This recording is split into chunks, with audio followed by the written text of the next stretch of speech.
Hello, everyone. Welcome to the stream. I hope my mic's okay. It might be weird, I'm not sure.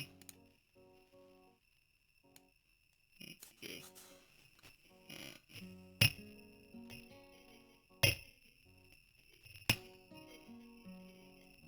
God damn it. Okay, I thought so.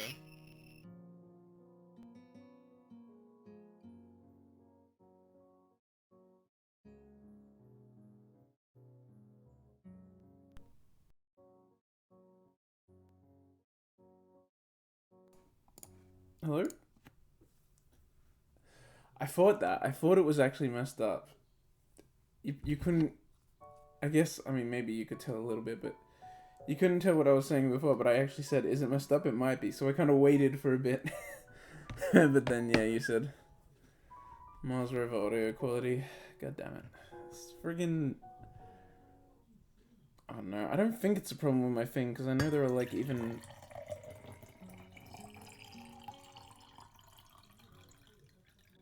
I know even some, like, full-time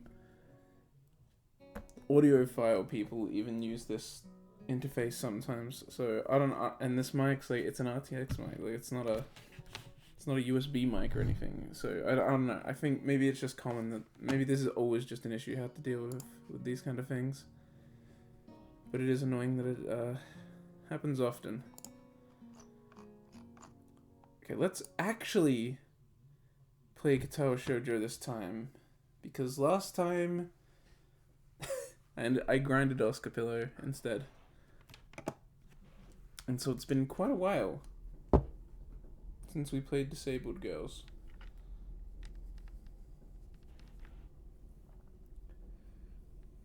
Ah,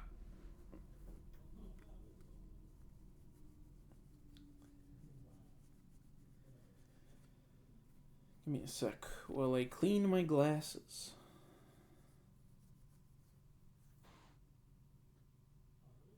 How's everybody's May going? It's now May 2020.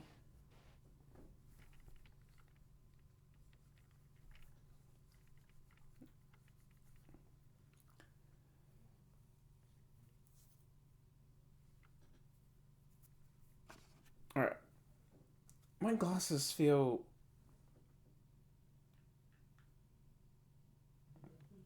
really dirty. What the fuck's going on?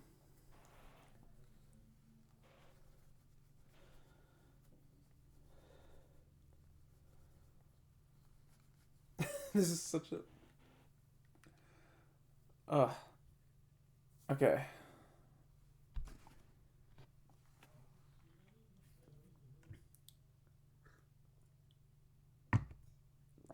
Let's go. Some days later, I spot Rin and say, standing together in front of the gallery as I walk down the street towards the... Wait, what? In front of the gallery as I walk down the street toward the gallery? You can't use gallery twice in the same sentence like that. They seem to be talking to each other while Seiya has a smoke. Good afternoon. I say this even though it's not really afternoon anymore. I came a bit later than usual since I got caught up doing homework. It's gonna be dark soon. Imagine doing homework. What a nerd. Hello there, Hisao. Came to visit the little kitten again? I hate the way she talks. Erin makes a face at the nickname. I guess she doesn't like it. Ironically, the way she wrinkles her nose like that really does make her look a little bit like a cat. Hello.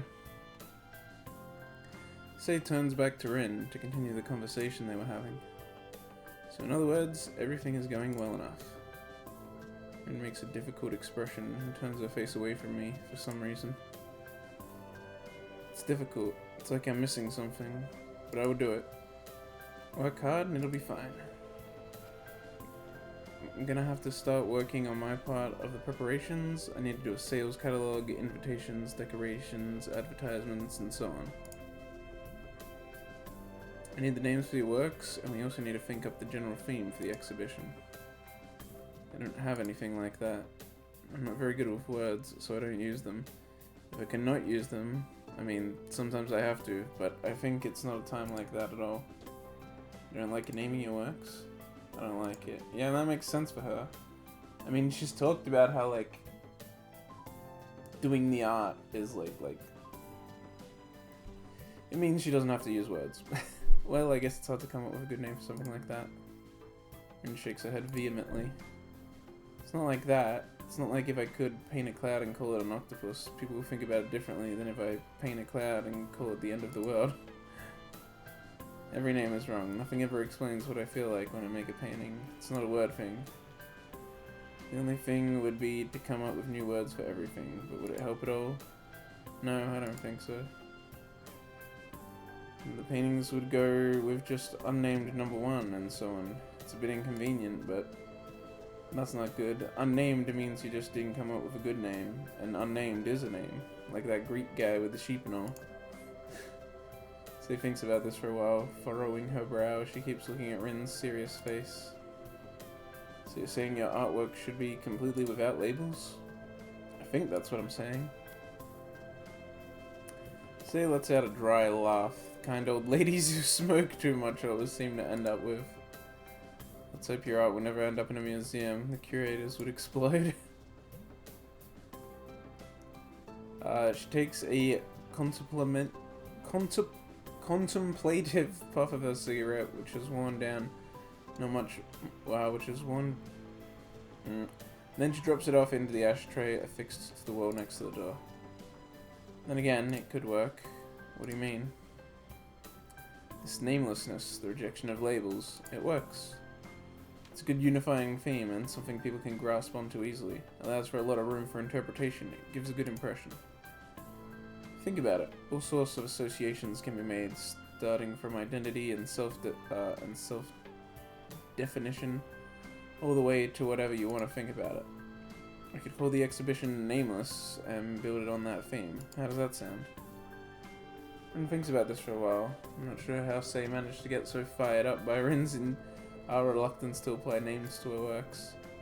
Feels like she might be extrapolating too much, but it's a pretty impressive sounding idea. I don't think it's a bad idea. For what it's worth, I have to say it sounds pretty good to me too. Sei reaches into her pocket for another cigarette, lighting it with a neon green bouton? What? Her forehead wrinkles and she rubs it as she appears to furiously think more on this idea. Furious thinking!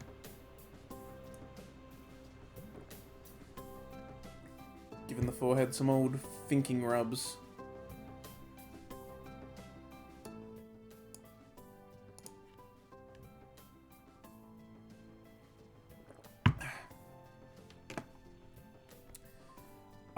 She doesn't say a word for a little bit, but every now and then she takes a sharp drag from the cigarette.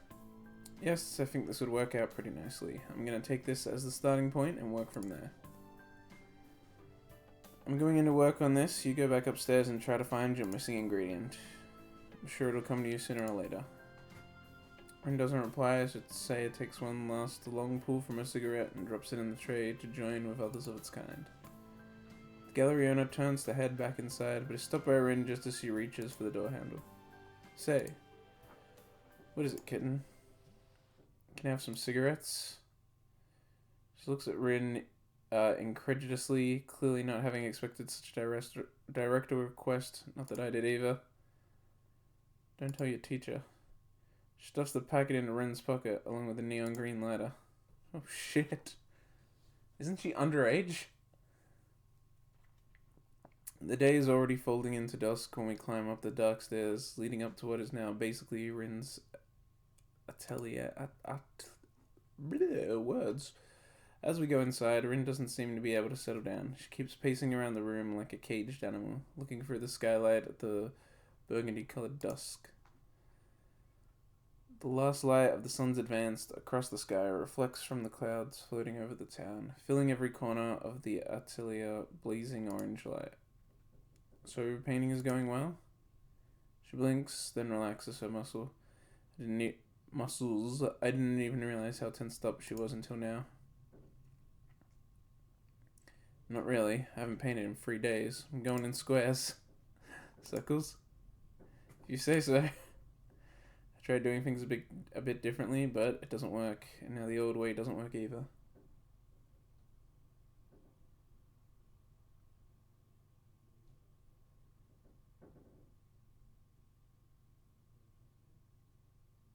There's like a noise coming from my roof. What is that? So annoying. Underage smoking, baby. It's for the art. Yeah, look, I know it's for the art. The idea of an artist smoking isn't really uncommon, but she's underage. She's like, I don't know. I don't actually know her age, but she's not 18, probably. I guess she technically could be, but she's probably not. Need something more. It's not enough like this. Rin's response gives me pause, since as usual I can't exactly understand what she means, although really I shouldn't have expected anything else. She either says nothing at all, or too much. Trying to comprehend and follow her train of thought feels like wading through the jungles of Borneo, equipped with a wooden spoon and a map of Hokkaido. It's annoying how her thoughts are both laid out in plain sight and hidden from view every time she opens her mouth.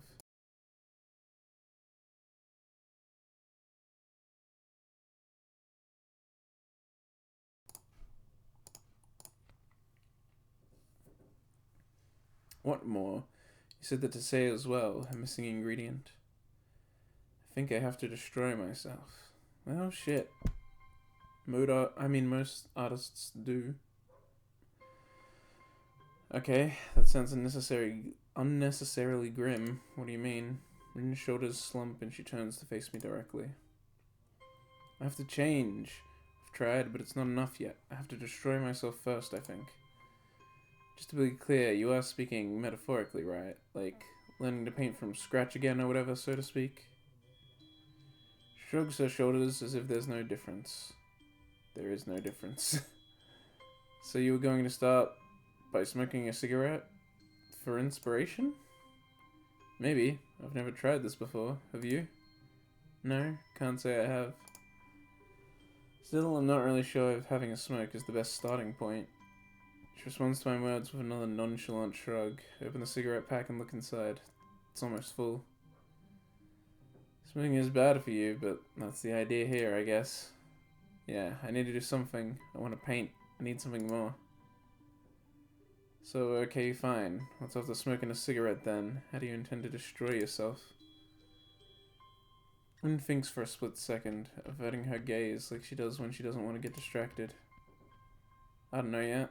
I'll decide later. Rin bends down to pick out a cigarette from the end. She raises her head with one between her lips and turns to me, eyebrows curved into two arcs, challenging me to respond. With a sigh of resignation, I pick up the lighter and raise it to meet the cigarette. I can feel Rin's warm breath against my quivering hand. The flame flickers to life on the third strike of the flint, and I try to aim the dancing fire at the end of the cigarette. I've also never smoked in real life. Well, I haven't smoked cigarettes.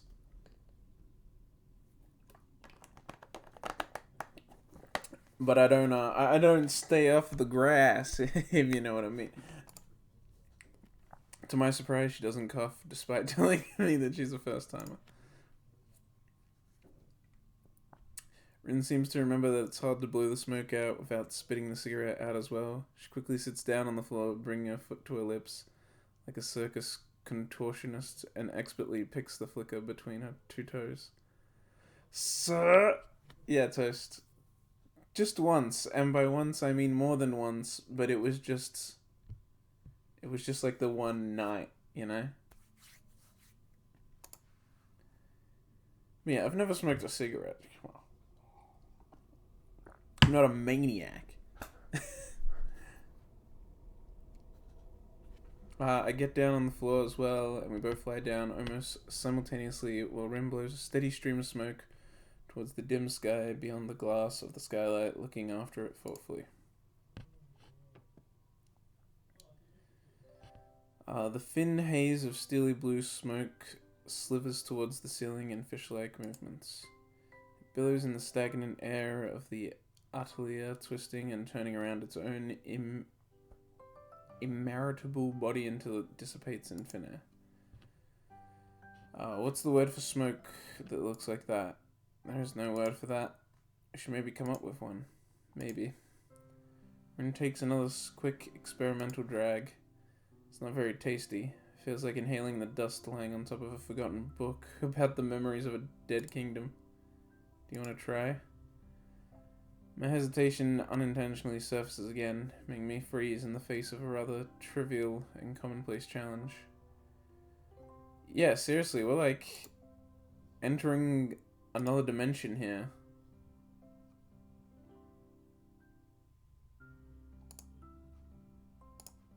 Oops, return? Yeah. Rin's ability to take everything so coolly is something I'm a bit jealous of. Alright. Oh, cleared up. I should have waited. There we go. That'll make a good thumbnail. Taking it from her, I have a drag of it, fighting against the sudden choking feeling in my lungs as they fill with smoke. To my embarrassment, I fail, wheezing and hacking my lungs out. I feel flustered, but maybe I haven't lost too much face in Rin's eyes. Oh wow. It's less unpleasant on the second try, but I still pass the cigarette back to Rin. I mean, people don't smoke because they like the taste, right?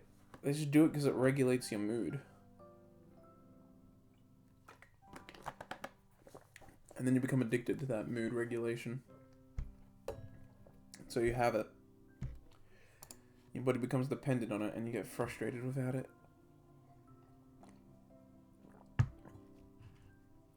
Like a pair of budding delinquents in middle school, sneaking their first smoke out of sight of the teachers and parents. Well, I suppose it's not like. That's exactly what's happening. After a while, the cigarette has shrunk most of the way down to the filter. Rin is still looking quietly out of the skylight. And then you have to pay cigarette tax. Woo, yeah, seriously. But hey, I mean, like, it's complicated, but like, it's like a good thing because the high price of cigarettes is the #1 reason that most people quit. At least in Australia. I don't know if it's different in other countries, but in Australia, that's the #1 reason for people quit. I think it's like 30% of people that quit because of the high price. But at the same time, it's bad because there are people who can barely afford it, but they still keep buying them. And if they weren't as expensive, then they wouldn't be going into debt over an addiction that they can't really help. But it's like good because it's the #1 reason people quit. But then it's bad because the people that don't quit, even when they can barely afford it, still keep doing it because they're addicted and it costs a lot of money. It's fat and it keeps going up. It's like every few years, like it gets more expensive to be a smoker. And some people are smoking like entire packs a day. Like, some people go fucking hard.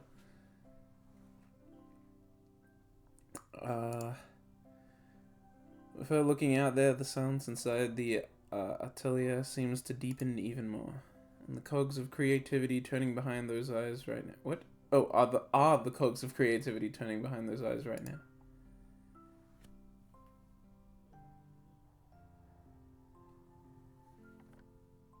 Oh my god, there's like...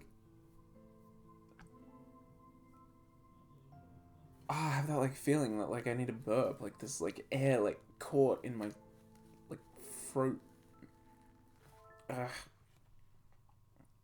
Do another one.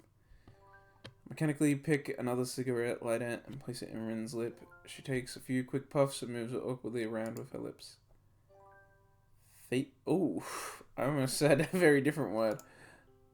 Not understanding it. I think she was saying shake it. I glance over at Rin. It looks like she's having trouble with the cigarette. I pick the cigarette from her lips and place it on mine, abandoning common sense and good reason while I do so. First one should have been enough for me, but I take another drag, still coughing a little at the unpleasant sensation of smoke invading my respiratory organs. I remember doing something like this before. So you have smoked. Doesn't look like it though. Nah, I land on my back and look into the sky with you. Oh. I mean, that's really just a background, not a CG, but... the sky on the other side of the glass is slowly growing darker. It's unreasonably high, even if the shimmering smoke seems to make it closer. I return the cigarette back to Rin's mouth. It feels bad, somehow. The space between us, less than arm's reach, it's still there.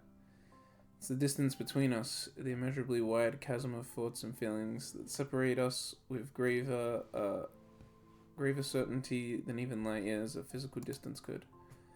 By saying the right words, there might be a way to make that chasm narrower, even if it's just a little. I tried to cross that gap with one big step, but Rin turned me back. I glanced at her out of the corner of my eye. Rin is staring upwards through the smoke-filled ceiling and the skylight at the darkened sky above us. It's almost like she is sleeping, even though I know she isn't. Her eyes are open, as is her mouth. I take the cigarette from Rin before it falls on her cheek. She doesn't react to my touch in any way. So this is where we are now. I wonder if we can ever be closer than this. I take a drag of the cigarette and blow a thin stream of smoke upwards. These indirect kisses are the only thing that connect us right now. Indirect. The taste of Rin's lips on the filter mixed with the ashen taste of the smoke. Her soft lips against my fingers as I press the cigarette to her mouth as if she were placing kisses on them. The ash softly falling on the floor between us like snow. As the second cigarette is being finished off, and I'm already lighting the third one. The only thing breaking the stillness of the atelier is the inaudible sound of smoke floating towards the first stars blinking overhead. Light nausea hits me by the fourth or fifth cigarette. Before long, the shape of the waxing moon appears in the skylight, shedding her wan light down on us. It'll be full moon in a few days. Guys, it's a wide area network. Wide area network light coming from the sky. Everyone gets free internet now from the moon. Moon internet.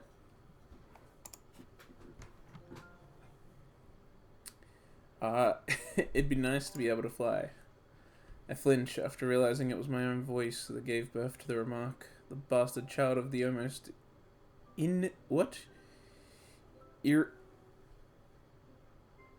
earberating, hell yeah, a smoke and tiredness. When adjective of I know what it means. Adjective pale and giving the impression of illness or exhaustion. She was looking wan and blurry-eyed. I know what it means, it's just that I always refer to whenever I look at a wide area network thing, and it's always spelled, WAN, I always just say WAN instead of saying WAN or wide area network. I just say WAN. And so, when I said WAN like that as I read it, it reminded me of that, and so I decided to just say that the moon has a wide area network now, that it is gifting us with its light, because, in case you didn't know, the moon's not actually real. It's a hologram, it's also hollow, and it's also flat. The moon's flat.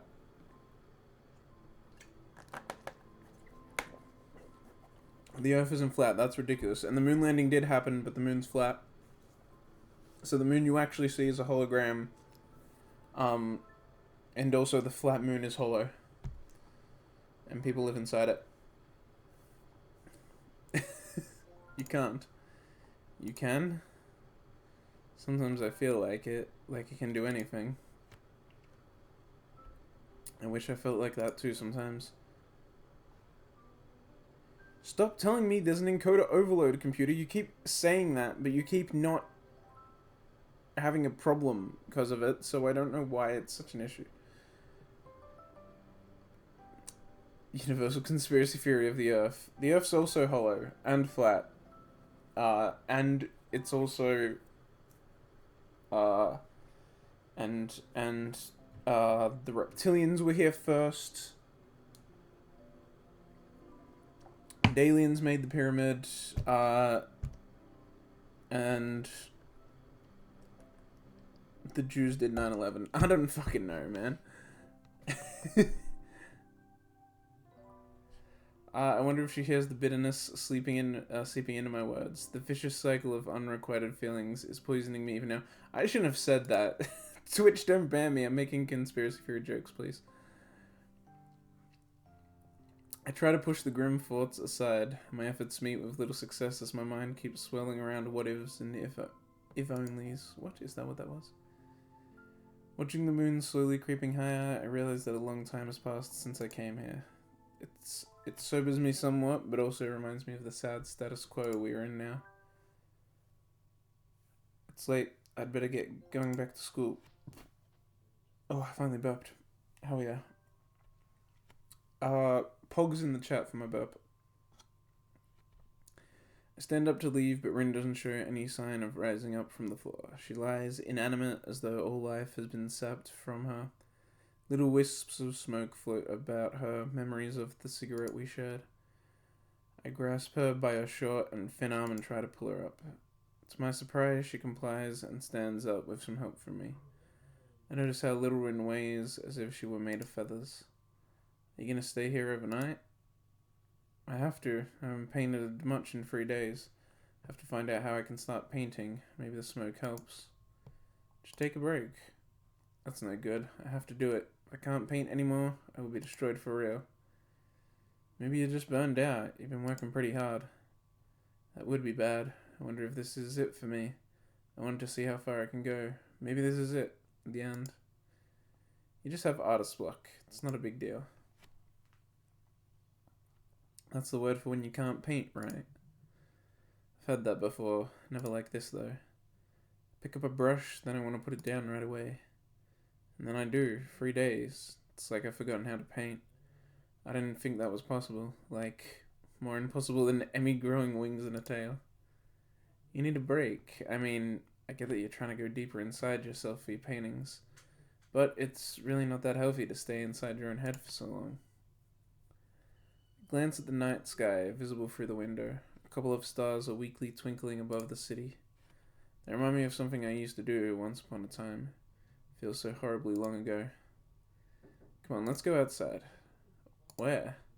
Just for a walk. I'll show you my secret place. I don't know if it works in this town, but we can try.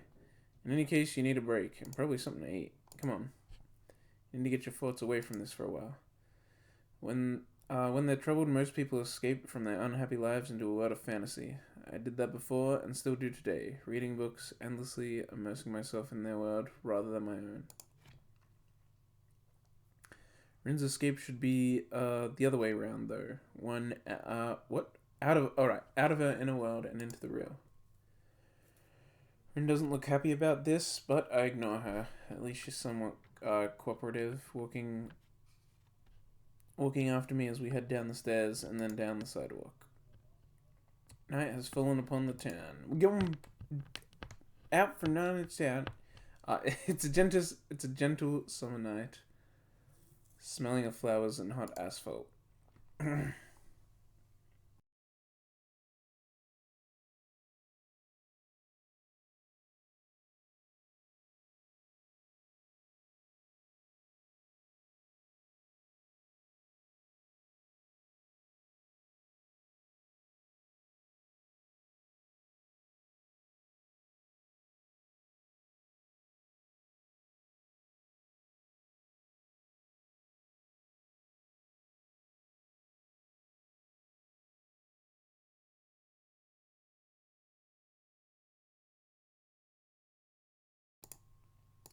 Sorry, I just had to stretch there for a sec. Holy crap.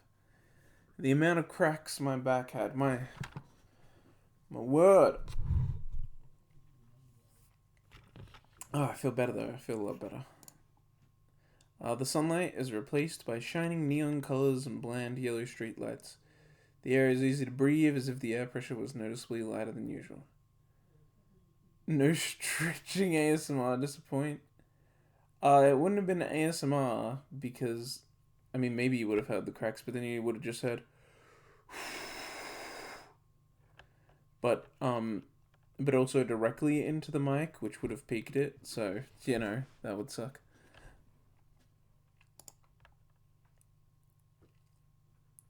The feeling of daytime in the hot summer has lasted long into the evening and night. Can you hear that? There's like so much phlegm and saliva building up in my throat. I don't get it.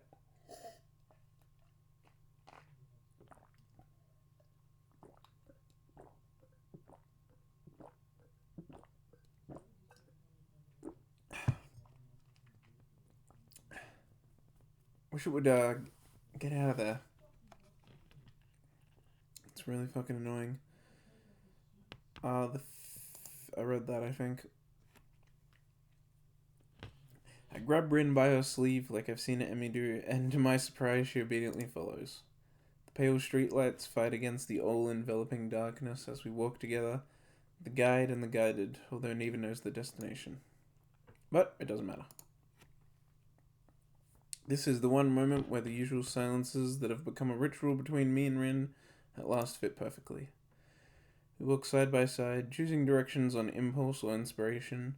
Sometimes we find ourselves back at a street we'd already seen once or twice. Sometimes we find new streets. All of them look asleep. Rin doesn't ask where we're going. Maybe she doesn't care. Maybe she knows I don't have an answer. The suns of the night isn't scary. After all, the lights drive most of it away. The air grows cooler as the moon progresses along its journey in the cloudless sky.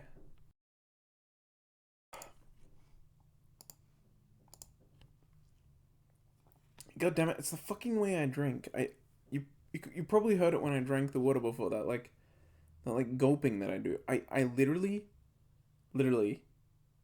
don't know how to swallow water or like any liquid any differently. It's always like that gulping, and that causes air. It causes like air to get in as well, and so even drinking something non-carbonated like water causes me to causes like air to get in, and thus it makes me want to burp, so that I burp it out. Like I can feel the air in my esophagus trying to get out, and failing drinking water check. I'm so bad at it. I don't know. I used to be able to do it. I used to be able to drink like the way normal people do, where they just drink it. But now I can only gulp. Like, you heard that? You should have like just heard it. But like, that's I can only do that gulping. I don't know how to drink normally. I used to be able to, but I haven't been able to for years now, and it's so annoying because it makes me need to burp, regardless of the drink, not just carbonated things, water, whatever. And I'm not. I also can't bring myself to burp. I know most people, if they like drink a soft drink or if they need to burp, they can just like do it on will. I can't do that shit either. So I'm just stuck here until my body does it. But if it when it doesn't, it feels so uncomfortable. Oh, it's the worst right now. It usually isn't like stuck in me this long. Few cars. Sorry for the this stream so far has been more tangents than reading. But goddamn, it's so uncomfortable. Few cars roam the streets at this hour, and even fewer people are on the sidewalk. What did I just?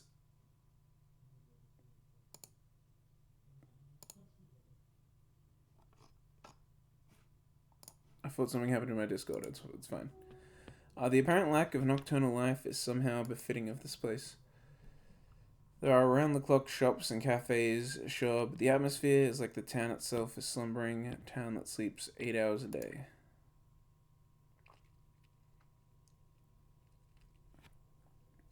The city I grew up in, bathed in the electric glow of a million light bulbs, never slept.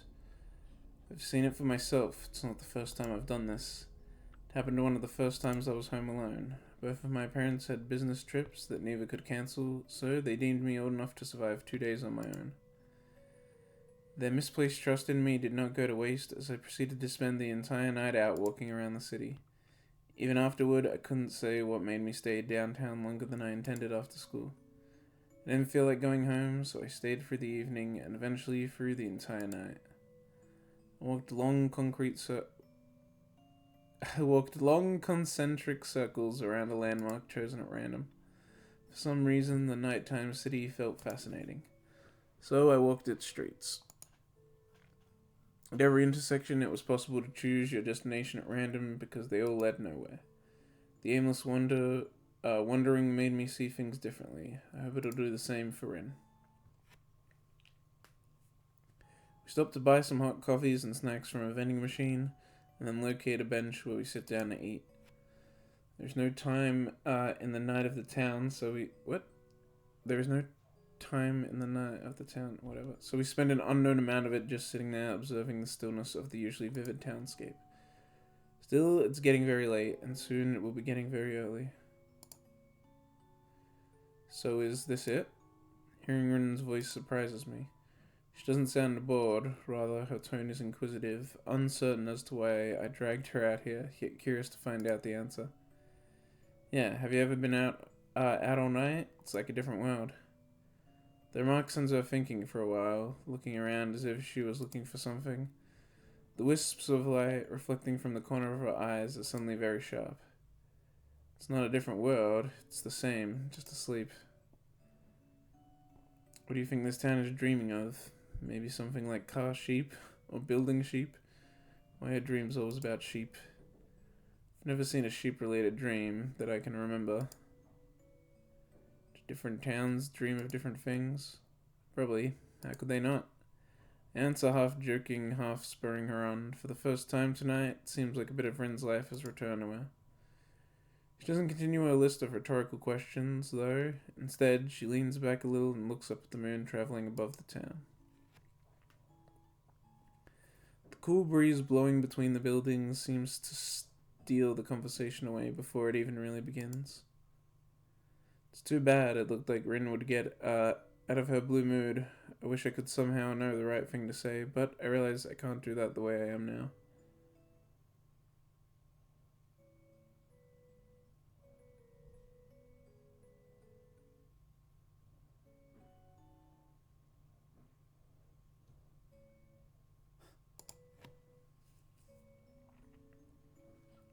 I'm too far apart from Rin. I haven't really managed to crack her open. She's just too complicated. It's like she's open to everything, equally disinterested in everything from the outset. In truth, she's looked tighter than anyone else I know, even myself. Look, they did the thing with the brackets. Is that an Evangelion reference? Sometimes she locks herself inside that inner world, shutting everything else out.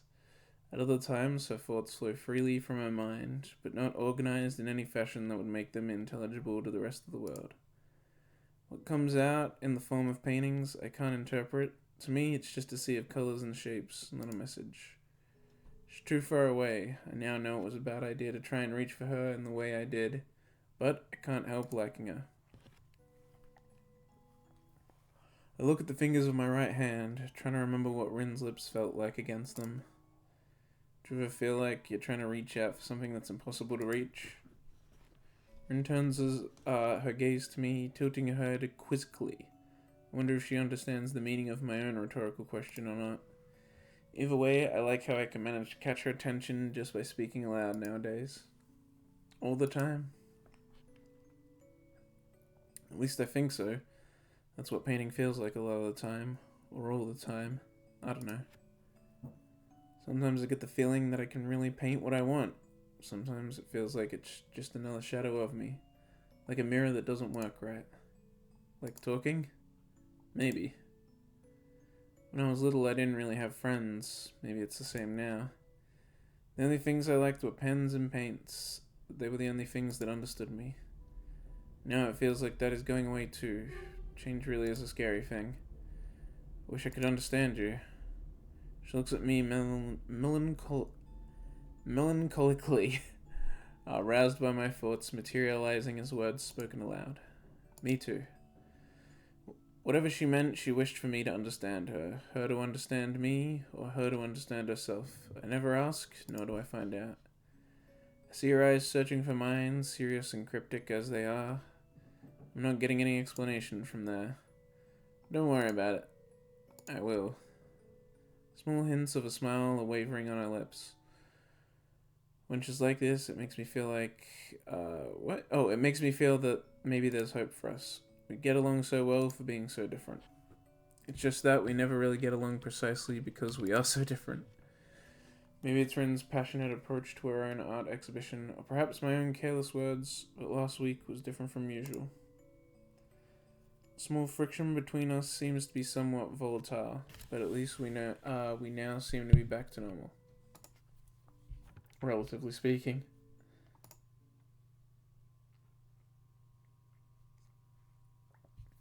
Stand up from the bench and pick yet another direction in which to go. The wee hours of night slowly pass by as we measure the streets of the town one step at a time. We are finally at ease, not minding the rare, lone passerby, the eerie darkness, each other, ourselves. Rin's steps seem lighter, like the heavy air around her is letting go a little. It makes me feel happy. We don't talk, save for the single remarks that are spoken into the night of the town and never answered. The details jump into the eye instead of being the usual blur they are during the day. Hang on. Need a drink.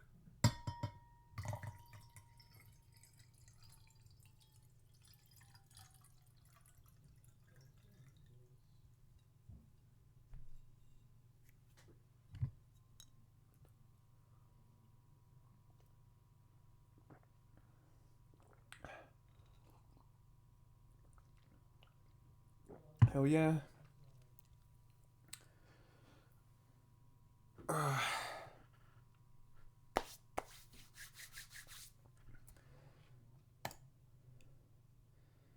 There's a sky above the... Did I read that? I think I did, so whatever. I keep feeling like I skip lines, but the problem is sometimes I click, and then I do a break thing. But sometimes I finish reading a line, and then I do a break thing, and so when I come back, I'm not sure if I need to click or read and then click. As the sky above the town changes from deep dark blue to grey, I know that our night is soon ending.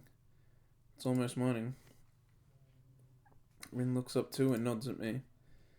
It's true, the coming light of morning is creeping through the sky, climbing higher by the minute. It feels surreal. The sun won't come up for a while, but I get the feeling that the end of this night really is here and now. Should we head back? Rin nods again, twice, her hair wavering in the breeze that seems to be heralding the coming dawn.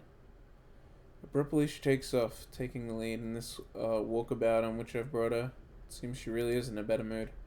This too makes me feel happy. Rin's navigational skills are probably not much better than mine, but we eventually find ourselves in front of Say's place. I don't know if this was any help. I did this once before, but it was more because of a stupid impulse or maybe restlessness back then. Maybe this was a silly idea and didn't really help you at all. Whoa. Yep. She just nods as an answer. So do you know how you're gonna destroy yourself now? I have some ideas. I don't want to see you for a while. Don't come and see me. Do something else. The ultimatum catches me completely off guard. What the hell? What's that about? You said before that you didn't mind. I mind now. It's just for a while. I have to do this alone. I don't like that. Why? I don't want it to go like this. Why? I just don't want to feel this distance between you and me. She tilts her head like a bird, her eyes narrowing a little as she thinks. Then you can touch me. What? You can touch me if you want. You'd feel better, right? I don't know. Try. What do you want me to touch you? Oh shit. No boobs or left ear. Other than that, you can decide. Left ear specifically. Interesting. Fine. But the right ear's it's up for free. Free real estate right there. That's her left. Right ear over there. Get it. I raise my hand hesitantly, even though I don't know why I'm actually doing this. Her eyes tell me that she's not going to explain. 1,000 thoughts race through my head as I slowly bring my hands closer to Rin's face and press 3 fingers against her pale cheek. Rin feels soft and cold.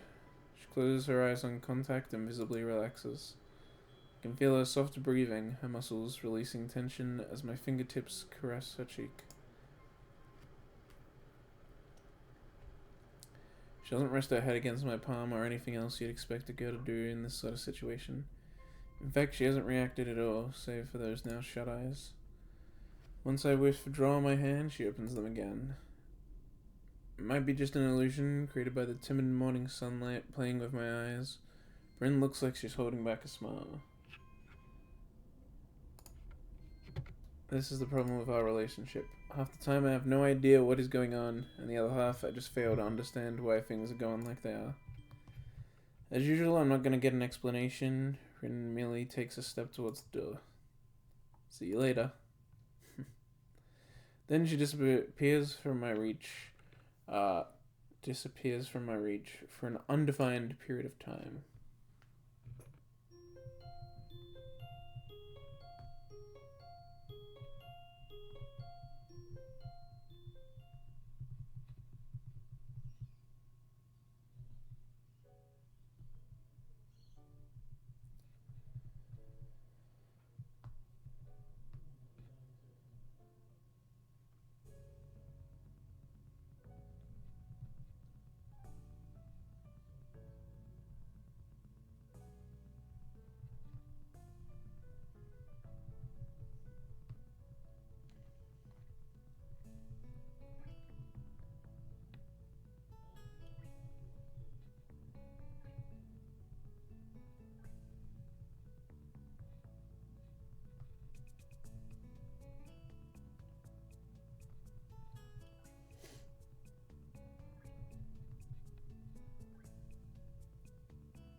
Ah. Sorry, I had to send a message. Kept messing up, so it took a bit longer to send. I hold true to my promise of honoring Rin's request, even if it's against my own will.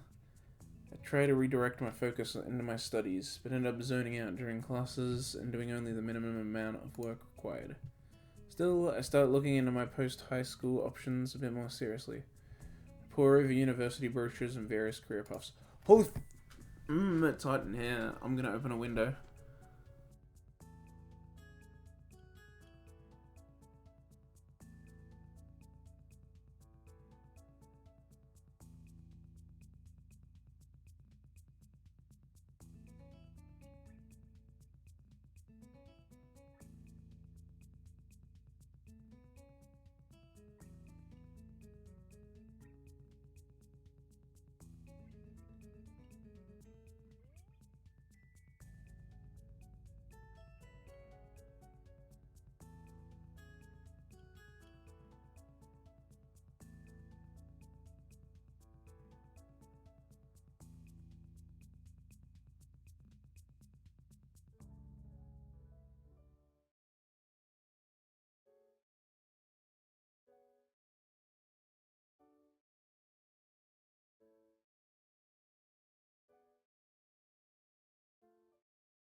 Bruh, what? It's freezing.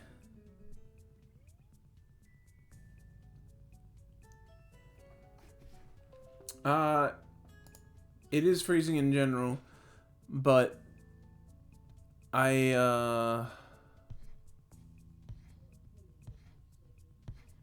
is freezing like outside, but we have ducted heating, and so the problem is the heating's on for the whole house, and so I can't turn it off just because it's hot in my room, because my room's smaller, but the ducted heating's trying to bring also the bigger rooms like up to the temperature that is specified. And so I can't just be like, oh, turn it off, it's hot in my room, because then the other rooms will get cold before mine gets cold, and then it'll just be turned back on. And so it's just like, it gets really hot in my room because it's not a big room. Well, I mean, it's actually the biggest bedroom in the house, but it's not the biggest room that has heating in it. And the heating's for the whole house all at once, so that's all. Anyway, but I still don't have the windows open. I tried opening all 3 windows, and the first one made the door shake around and bang. And I knew it did that, and I was like, oh, right, I need to open one of the other windows. I've never noticed that the other 2 windows, even on their own, also make the door do that. I've never noticed that. I thought the other 2 didn't make it do that. But apparently they all do, so I can't open any windows while streaming. Now I know that.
God damn it, I'm getting messages. I hold true to my... wait, I was at the bottom of this. I'm good at studying, so I want to go to a university. I'm pretty sure I could get into a pretty decent one, too. The only problem is deciding which subject would be the best. Kenji ridicules me about subjecting myself to the control of feminist teachers when I tell him about trying to get into a university. Don't ask him about what he wants to do in the future. I wonder what Rin thinks of her own future. I bet she's not as lost as I am. And if she is, it's probably in some completely different way.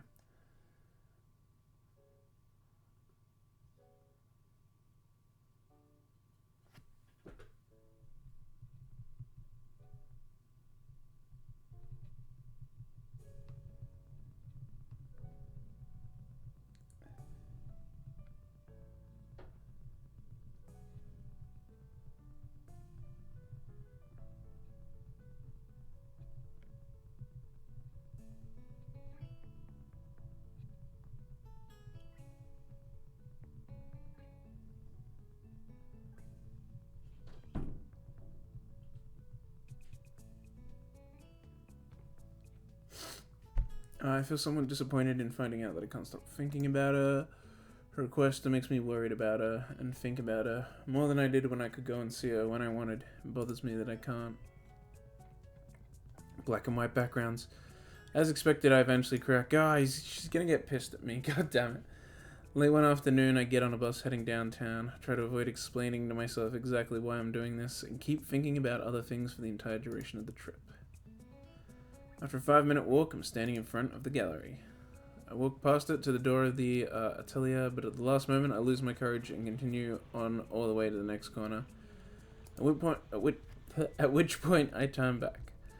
Wouldn't hate me if I go and see her? Maybe, dude. I wouldn't risk it. I wonder what she's like when she's angry. I've never seen her angry. Don't you kids have your mobile devices? Why don't you just text her, bro?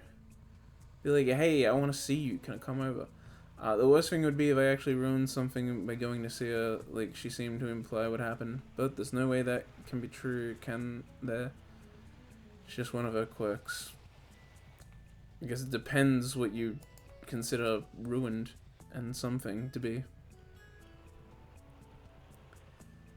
Walk back down the street and end up passing the atelier door for the second time. I keep saying atelier, but I feel like it's atelier. Atelier? Only this time, as I continue all the way to the gallery, its owner is standing just outside the door watching me. I thought that was you. What are you doing? Really don't want to explain the circumstances between her and me, so I get flustered and end up mumbling something unclear.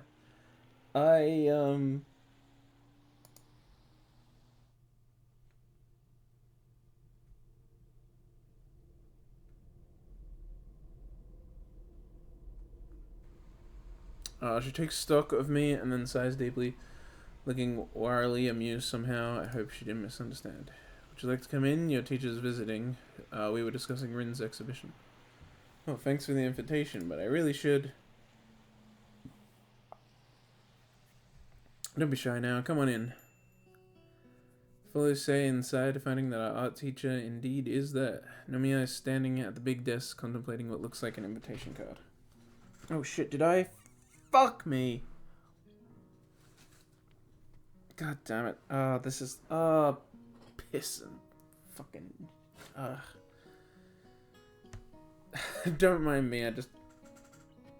did something. I'm a fucking idiot. God damn it. Angry swears. Yeah, I just noticed I fucked up with something. Don't... God. What a pain. I'm still... I shouldn't even be dealing with this shit. I've been fucking dealing with it since August last year. What a pain in the ass.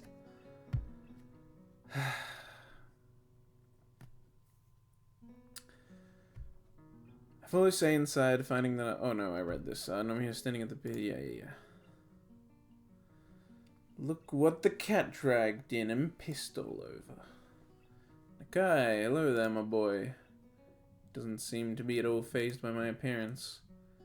I like the invitations. Glance at them quickly. They're kind of fancy, with one of Rin's painting painted on the front cover and shiny gold writing. They look fine to me. They're magnificent. I absolutely love the design and the embossed gold lettering. Fabulous. Good paintwork too. You have to tell me where you get these done. What does Rin think? Haven't asked. She should be fine with my decision anyway. Nomiya laughs boisterously, still turning the gold lettering card in his hand. That's my girl. She wants to focus on the essentials only. Good for her. Work's progressing well too. It seems she's found new inspiration. I think she's been sort of weird lately. It's like she's wrestling with something, with herself probably, and it makes her confused. Said she had a hard time painting the last time I saw her. It seems to be resolved now, however. You know she practically lives up there now, right? Sam makes a simple gesture with her hand as if sweeping my question aside. Sure. Don't you think that's weird? Maybe it is. Still, I think she understands how big an opportunity this is, and is going for it, full throttle. Is it really that big? Nomiya sets the card down and brushes some imaginary dust off his jacket. Well, how should I put it? There are times in everyone's lives where something really big washes over you and changes you forever. This could be just that moment for Tezuka. I see. Yeah, I think I've had something like that happen to me. I'm referring to the incident that brought me to Yamaku. Neither of the two adults comment on that, however. It might well be that everyone has, or will, at any rate. Surrendering oneself to art is a big decision, and a thorny path too. Quite thorny indeed. Tezuka is almost everything one needs, but whether she has the will to pull through, that's a different question. I should know that best. I tried going down this path too, but turned away in the end. I don't understand what she's trying to say. Save. Alright, what do we got? Is that why you're being so supportive of Rin? Why did you turn away from being an artist? Is that why you're being so supportive of Rin? Because you know it's hard? Say answers me instead of the art teacher. Maybe, partially. Doesn't it bother you? Oh no, I'm not saying it's a bad thing either. Just don't get it. Like the atelier, it's an amazing place, but it's not been used in who knows how long. And now Rin came along. 17 years and 4 months. I raise my eyes to meet Say's calm, calculated stare, not unlike Rin's own. It's fixed upon me. Nomiya's usual smile has suddenly died too. It feels like the air pressure in the gallery has suddenly dropped, along with the temperature. That is how long it's been since someone worked there. Oh. I guess there's a story to everything. Say crosses her arms with a quiet sigh and leans against the table. The atelier belonged to my husband. He was an artist too. He lived up there. Well, we lived up there for some time after we got married. We actually met through him, as a matter of fact. That's right. Anyway, we were young and foolish, or at least I was. We were studying art at the same school. Art history for me, painting for him. And as he just said, this was about the time I met your teacher. Anyway, I fell madly in love with this person, or maybe with his art. He was brilliant. His genius just shone so brightly whenever he put a brush to canvas.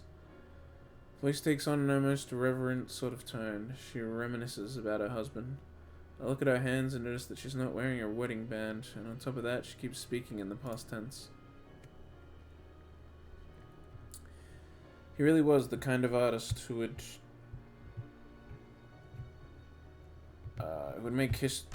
would make history books one of a direct line to God.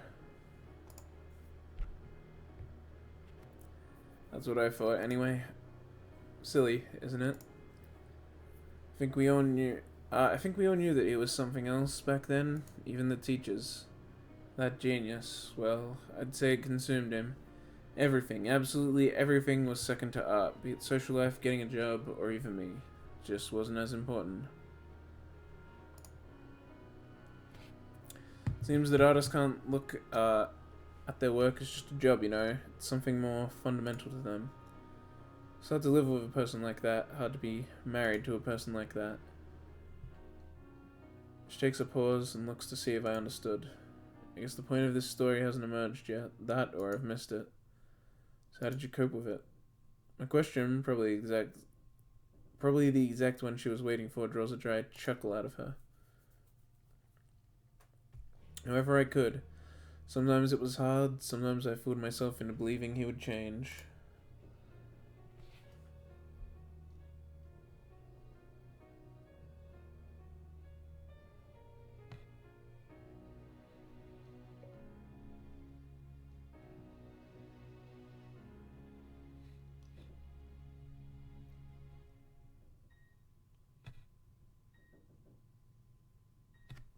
Give me a sec.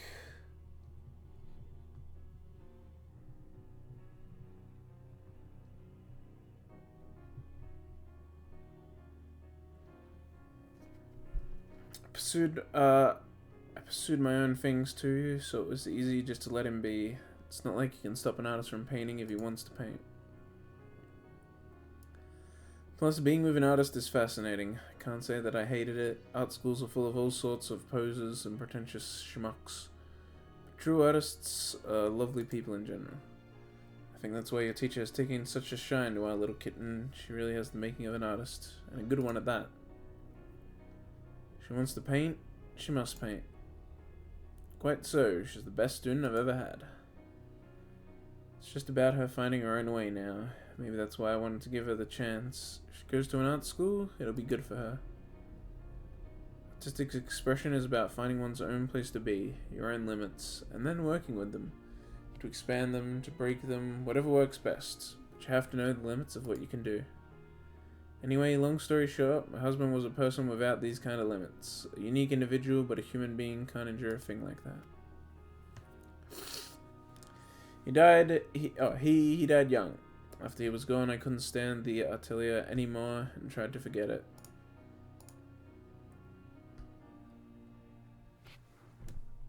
Oh, it's raining again. I was actually able to go for a walk earlier today. It's been like non-stop raining for the past 3 days, but the rain continues today. I think tomorrow it's gonna lighten up. I think tomorrow is only like a 25% chance of rain or something. You could say that his flame was bright but brief. The story comes to an abrupt end, but it doesn't seem like she's going to go any further.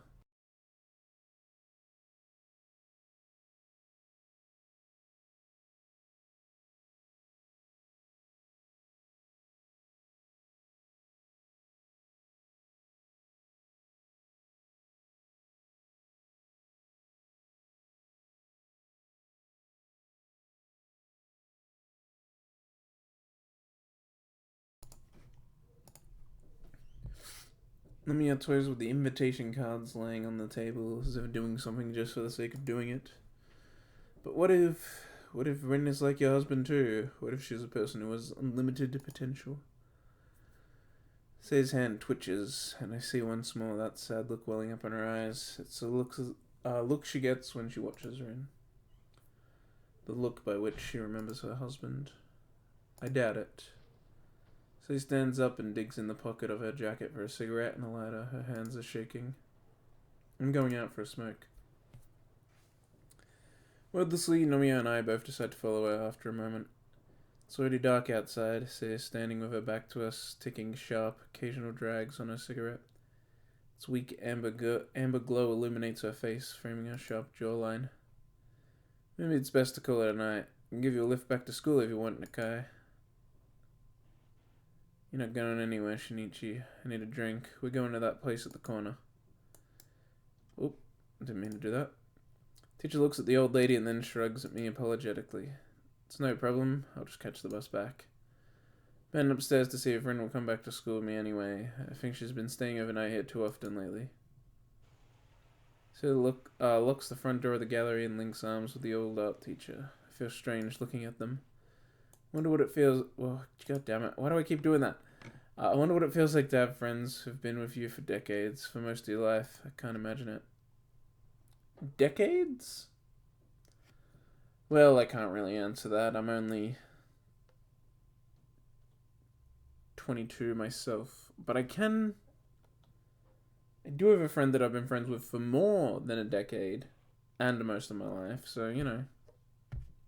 A few, actually, but...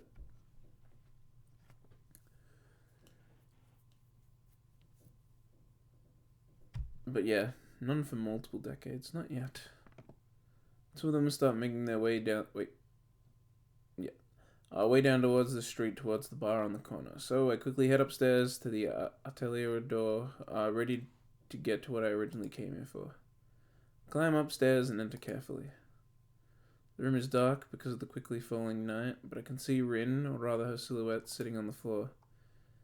So she's got her inspiration back, like Say said, and moved her easel to painting on the floor. Before I manage 5 steps, I stop frozen in my tracks. The ironic realization that human cognitive ability is commendable... is commendable echoes from my mind. For mere movement of her shadow, it took me a fraction of a second to realize something is awry. Process what I'm seeing, formulate the answer, and blush all the way up to the tips of my ears.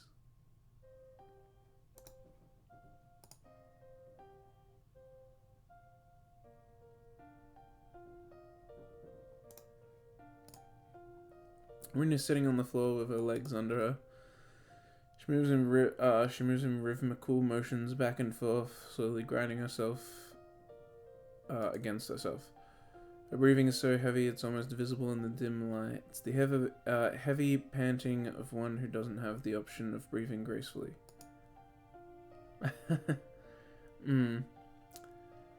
Her hips mere shadows against the dim light shining on her from above, swinging circularly over and over again. She hasn't noticed me, so engrossed she is in her activity. The deadlock solves itself before I get a chance to think what to do next. Something in the atmosphere of the room changes, a little thing, not consciously noticeable, but it changes. Perhaps a timid current from the open door, or a minute change in air pressure, the sound of my breathing, even though I notice I haven't taken a breath for many, many seconds. The aura of my presence. That something catches Rin's senses. She stops moving, freezes, and slowly turns to the door. I imagine not see the horror on her face, like a fawn's eyes staring at a hunter. Wonder if Rin can see my expression, but at least she doesn't have the strength or the spirit to look straight in my eyes. So she drops her chin against her chest, letting her mess of a hair hide her face from me even further. I feel like I should either walk out or walk to her, but I can't do either. I told you to stay away. Her words are defeated, painful, as if she was suffering. Rin doesn't have anything other than her shirt on. I can see the last wisps of the twilight against the pale skin of her thighs and bottom.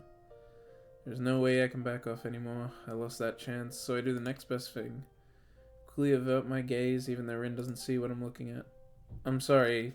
I didn't think. It's not like that. Her voice is raspy, shivering from held back tears, or something else. She is shaking, looking like she is physically in pain. It's not like that. I have no idea what it really means to change, but I know now you have no idea what I've had to do. Oh my god, and all the things that pass through. And I think I forgot. I really don't. What? I think I just forgot. I really don't. They just. Oh right, this is when she like says stuff without grammatically making sense. They just build up inside and grow and grow and grow until they flow out like a flow of everything that has ever been wrong. I can't take it. I can't think of the things I want because there's only so many things that I can think. 4, 6, 7, doesn't matter. It's never enough. I have to let this out. I have to destroy, forget it, and nothing else. Rin is mumbling her words into the air more than talking to me.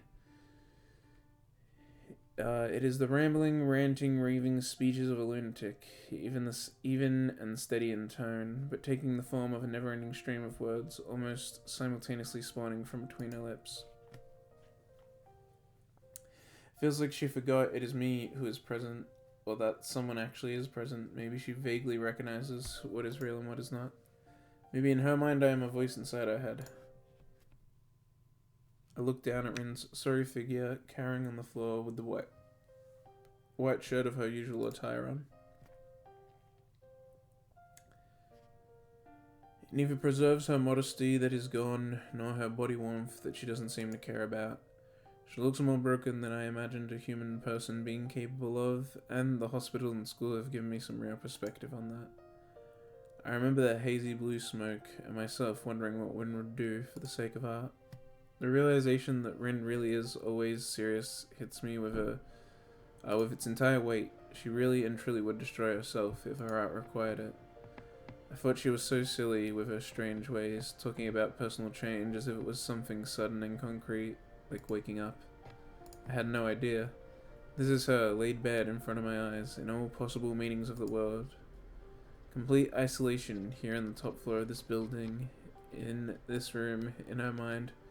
Day after day working on her paintings with no heed paid to anything else.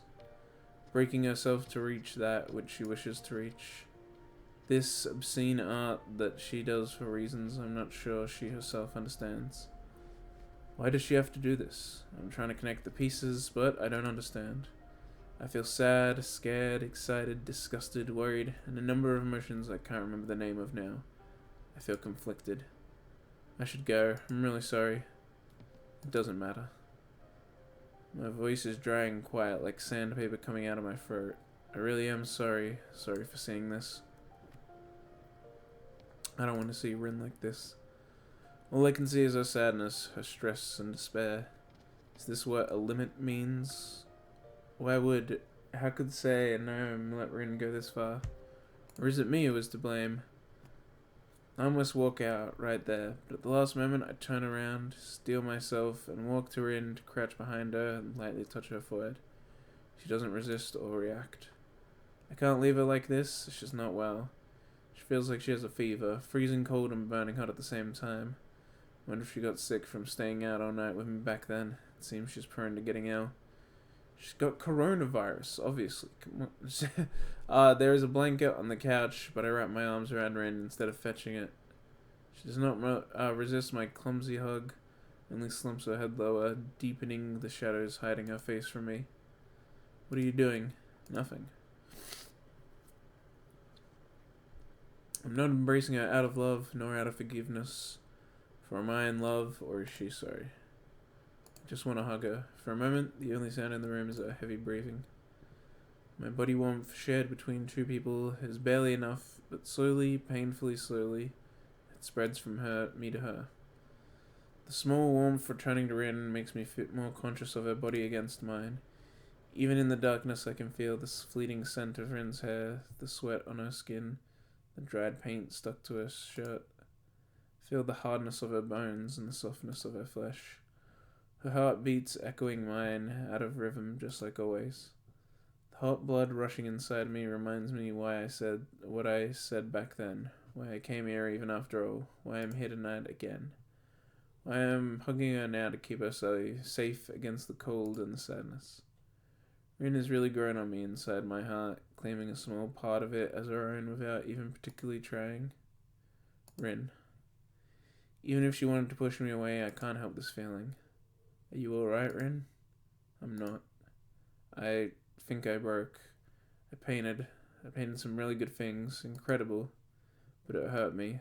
I can't handle this. Her voice cuts out as there are no more words for her to say. It's not an angry voice nor a sad voice. It is a lifeless voice. I pat her head and shoulders, the physical equivalent of saying, there. It's not like I could reassure her with the sweet nothings that people are supposed to say in this kind of situation. I'm not sure if she would even listen or be reassured. She didn't react much to my embrace either, as if she didn't care. Maybe she doesn't. At least she doesn't care if she looks sad or not. There are no facades, no facades, no attempt to explain herself, no false happiness. Rin is honest. Sour? What is it? You're my friend, right? Right. Will you do me a favor? I can't fix this, but I'm not finished yet. Her dry voice is a mere whisper, but the strength her last is in it, delivering her meaning much more clearly than her words.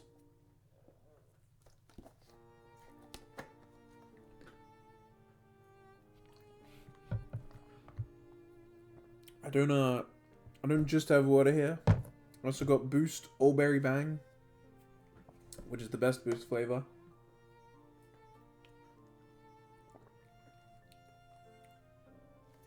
It's just got a whole bunch of berries in it.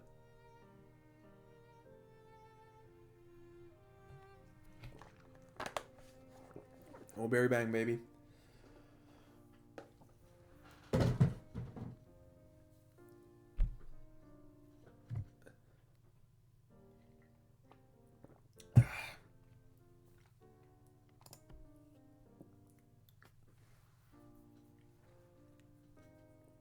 I can feel Rin's heart beating against my chest like a scared little bird. Her entire body shivering from her fever, from her fear, from her despair.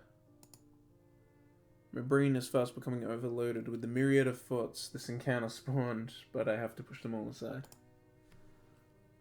I snuggle my nose against her earlobe, which is soft and cold, and her hair, which smells good and tickles me. Alright, I'll do it. I whisper in her ear reassuringly, trying to make her calm down.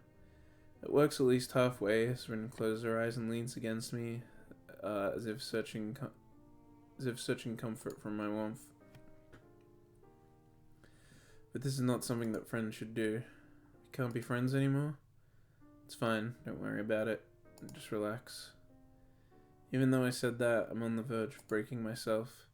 If I wasn't so nervous, I would laugh at my own nervousness. She wants to be comforted, and I want to comfort her. But in this way, I move my hand lower, touching her naked skin of her stomach, caressing Rin with my hand. Her muscles contract timidly, evading my touch, but soon they find their trust in me and relax. Is this the,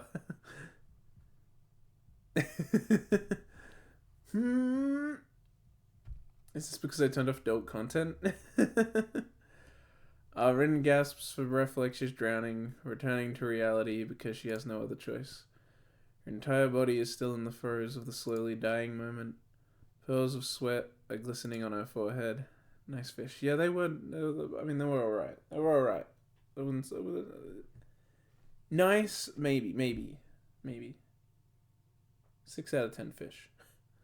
I'm feeling my own heat inside of me, but now the spur of the moment is gone, and I don't know what to say to Rin, who is panting, hot and ecstatic in my arms. Her shirt, wet with sweat, is glued to her back, revealing hints of her shoulder blades and waistline. She feels limp, weak, exhausted. Reach out for the blanket and wrap it around her and me. Rin doesn't resist me, she's drained of all strength. What will happen now? I don't know. Nothing, I suppose. You look tired. I am tired. Feels strange, like I lost something. It means something else than my marital purity.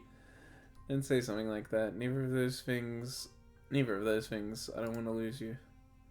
What does that mean? I'm not going anywhere. I'm afraid that you are, all the time.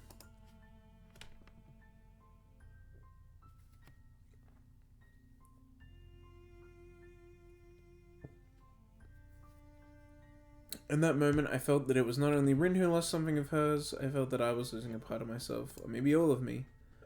But if you were to ask, what was it that I lost, I couldn't say because I had already forgotten it.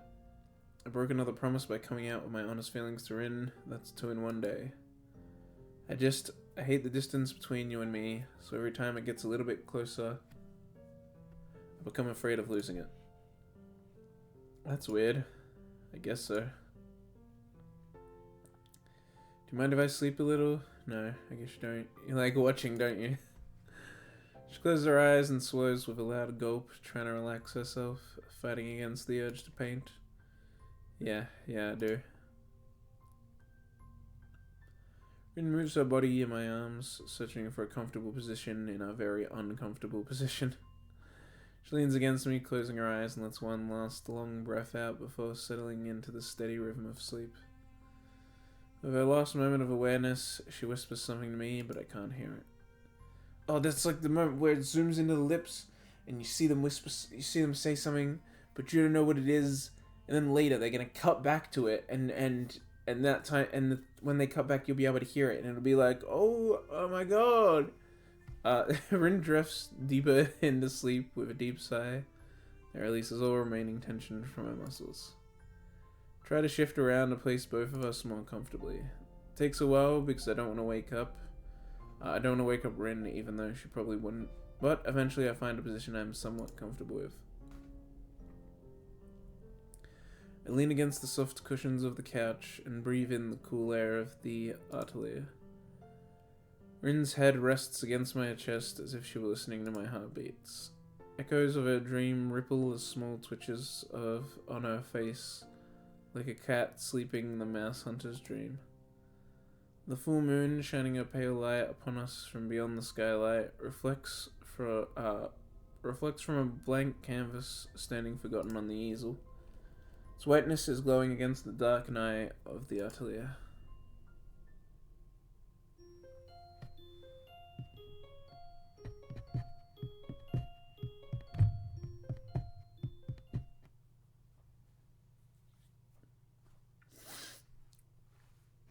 Oh.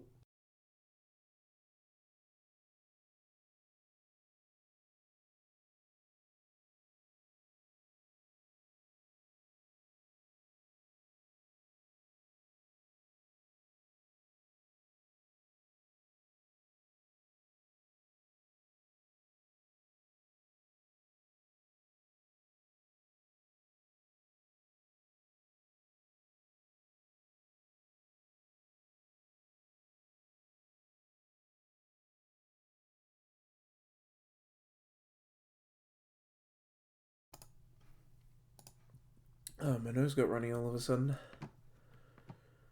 For the grogginess of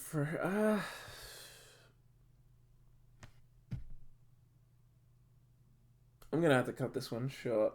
I think we just got the do thing, so it's a pretty good time to stop at a new scene. I hate that I'm doing such a short stream this time, but my nose just started getting runny, and like my throat still feels all weird, so like I just don't feel good about continuing. I feel like my nose is blocked now and runny and weird, and it's not a good situation to have on the fate. It's not Corona, god damn it.